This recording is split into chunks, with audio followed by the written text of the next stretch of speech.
ये बार जो है आप जो पार्लियामेंट वेस्टर्न पार्लियामेंट्री कॉन्स्टिट्यूंसी से उठ रहा है उसमें से है 8 कैंडिडेट्स आते हैं और सभी लोग जो है बहुत ही बड़े बड़े पॉलिटिकल पार्टी से बिलोंग करते हैं। साथ ही साथ वो लोग काफ़ी एक्सपीरियंस पॉलिटिकल लीडर्स है।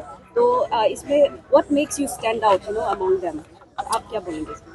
से इस चीज़ को जाहिर सा बात है कि अरुणाचल में ऐसा कभी हुआ नहीं है। एक यंग लड़का जो कल तक एक नॉर्मल सिटीजन था, किराया के कमरे में रहता है 5,000 के किराया दे के, ऐसा लड़का में इतना हिम्मत कैसे आया कि पॉलिटिकल सिनारियो में ऐसे जगह में आके आप एमपी कैंडिडेट के हिसाब से खुद को डिक्लेयर करके you are fighting against who, standing against who, जो एक हमारा यूनियन मिनिस्टर है, वो सिटिंग यूनियन मिनिस्टर है, किरण रिजिजू सर है, और दूसरी तरफ हमारा जो दिग्गज लीडर है निसी कम्युनिटी का, जो फॉर्मर सीएम भी रह चुका है Nabam Tuki. And then there are other people जो कि एज ब्रैकेट में ऊपर के रैंक में आते हैं। तो ऐसे में ये 28 साल का जो लड़का है उसमें क्या चांस देखता है और खुद को कहाँ देखता है। But I would like to tell you that मैं एक पहले से मैं एक पॉलिटिकल एम्बिशन नहीं रखता हूँ, neither do I have political ambitions going forward. मैं बस एक अपना काम जो है उसको डिलीजेंटली मैं अपना काम कर रहा था। आई जस्ट वांटेड कि एक सरकारी नौकरी मुझे अच्छा खासा चाहिए, मैं सोसाइटी को अपने तरीके से हेल्प करूं और मेरे परिवार को मैं संभालूं। लेकिन हालात ने हमें ऐसे मजबूर किया, जिस तरह से जो जो मेहनत है, जो मैंने सेक्रीफाइस किया पिछले 9-10 सालों में, पता चल रहा था कि वहाँ काला बाजार चल रहा था नौकरियों का। ऐसे ही इलेक्शन में नौकरी को बेचा जा रहा था। तो मुझे लगा कि 2 सालों के बाद भी ये जब इशू रिजॉल्व नहीं होता, पॉलिटिकल विल ही नहीं है, तो जब पॉलिटिकल विल ही नहीं तो इशू कैसे रिजॉल्व कैसे होगा। तो हमने डिसाइड किया कि हमारा टीम डिसाइड किया कि जब पॉलिटिकल विल ना होने के कारण से अगर इशू रिजॉल्व नहीं होता तो हमारा पास में जो पब्लिक इमोशंस है, जो जनता, जो हम जो फील करते हैं, इस चीज़ को जो बदलाव को लाने के लिए अगर सिस्टम में घुसना पड़े तो वो चांस भी क्यों नहीं लिया जाए। तो अभी आपने जैसे बोला है कि एक तरफ है दिग्गज लोग, दूसरे तरफ में खड़ा हूँ। तो आई एम नॉट बॉर्डर्ड, मुझे फ़र्क नहीं पड़ता है कि मेरे सामने कौन है, लेकिन मुझे ये पता है कि मैं किस चीज़ के लिए खड़ा हूँ। I have a race to complete, मेरा रास्ता साफ है, मेरा अगल बगल में जो भी हो रहा है I have nothing to do with that.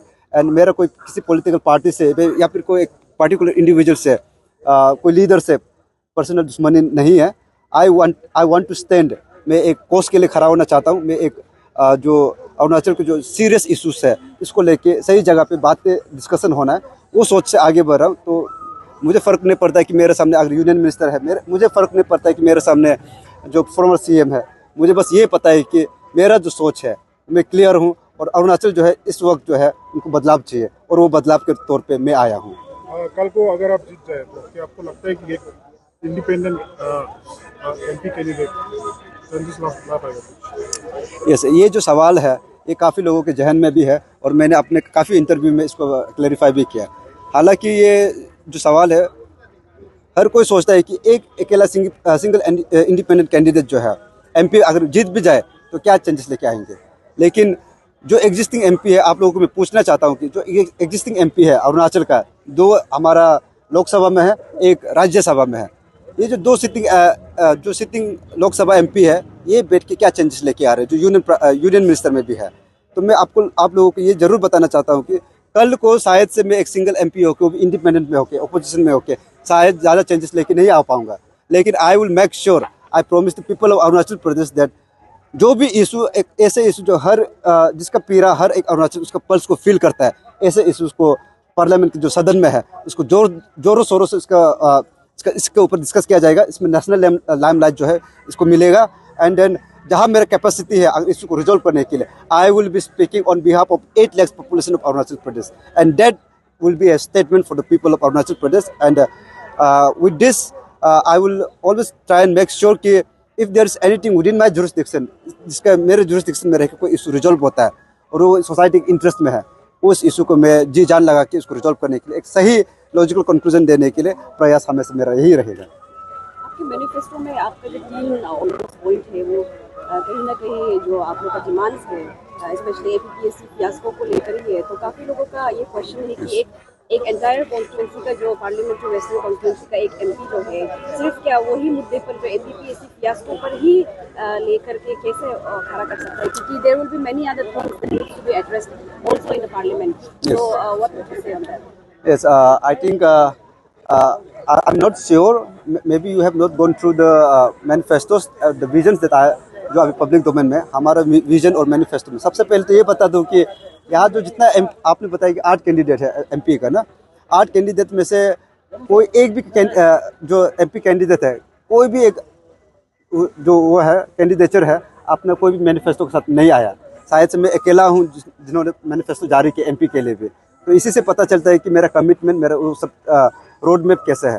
तो अभी आप जैसे मुझे बता रहे हो कि यदि आपने मेरा जो पब्लिक डोमेन में जो ऑलरेडी सर्कुलेट हो रहा है मेरा मैनिफेस्टो जो है, अगर उसमें देखा तो हमारे पास में कम से कम 9-10 पॉइंट्स है।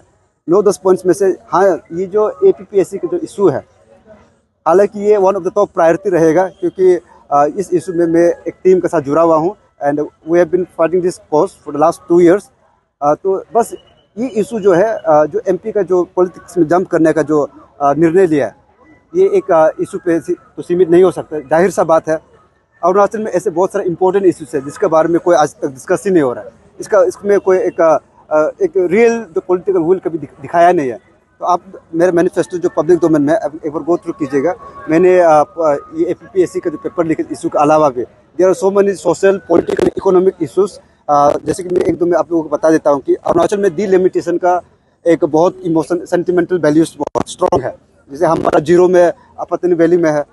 अपतनी वैली का जो सबसे इम्पोर्टेंट सिग्निफिकेंस डिलिमिटेशन इसलिए भी है क्योंकि वहाँ जो है एक लिमिटेड एरिया में पॉपुलेशन बहुत सिग्निफिकेंटली ग्रो हो रहा है बहुत।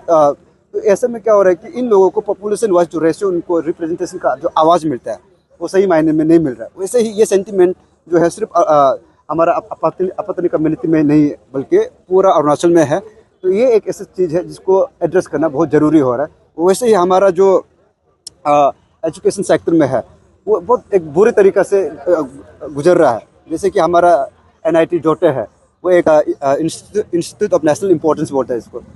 उसमें क्या घोटाला हो रहा है, क्या हो रहा है, खुले आम आप लोगों को पता है, पब्लिक डोमेन में है। ऐसी चीज़ को अगर आप एड्रेस नहीं करेंगे तो एजुकेशन सिस्टम का बैकबोन कभी स्ट्रॉन्ग नहीं हो सकता है। वैसे ही इसमें एक NPS जो नेशनल पेंशन स्कीम है और उसमें OPS बोल के एक ओल्ड पेंशन स्कीम है, इसका बीच में कुछ तसल है जिसको लेके पूरा भारत में इसका मुहिम एक छेड़ रहा है। तो जैसे कि इसका जो नया पेंशन स्कीम में जो प्रॉब्लम होने के कारण से जो यहाँ का हमारे जो सरकारी कर्मचारी लोग हैं, जो हमारा एम्प्लॉयड सेक्टर्स लोग हैं, सेक्शंस लोग हैं, इन लोगों के अंदर में एक बहुत सारा दुख दर्द है। इन लोग खुश नहीं कि उनका साथ इस तरह का व्यवहार किया जा रहा है। तो इसको भी अगर बहुत सारे स्टेट में अगर डिफ़ॉल्ट है इसमें कुछ रेक्टिफिकेशन करने की ज़रूरत है, तो अरुणाचल को भी उस चीज़ में आगे बढ़ने का ज़रूरत है, देखने का ज़रूरत है कि ये मामला एक्चुअल में है क्या, इसको अटेंशन देना चाहिए। क्योंकि मेरे समझ में ये है कि जो ड्यू पेंशन स्कीम को है इसको बहुत सारे स्टेट्स में रोल बैक किया गया है। जैसे कि कर्नाटक में किया गया, जैसे सिक्किम में किया गया है, जैसे पंजाब में किया है। अगर वो चीज़ जो है हमारे जो एम्प्लॉयड सेक्टर के बेनिफिट में है तो अरुणाचल सरकार को भी इसको डिस्कस क्यों नहीं करना चाहिए। वैसे ही there are many reasons like I have mentioned article 371H जो है, जो अरुणाचल का एक प्रोविज़न है, एक इसको प्रोटेक्ट करने का 6 शेड्यूल का जो प्रोविजन है, ये सबको प्रोटेक्ट करने का जो है ट्रांस बाउंड्री इशूज़ है, इंटरनेशनल बाउंड्रीज इशूज़ है, इंटर स्टेट बाउंड्रीज इशूज़ है, ऐसे अन्य रीजन से अन्य वो है इम्पोर्टेंट जो इशूज़ है जो इसको कभी सही मायने में इसको एक्सप्लोर नहीं किया गया है। तो हमने ये सब चीज़ को हमारा जो मैनिफेस्टो में इसको कवर किया है।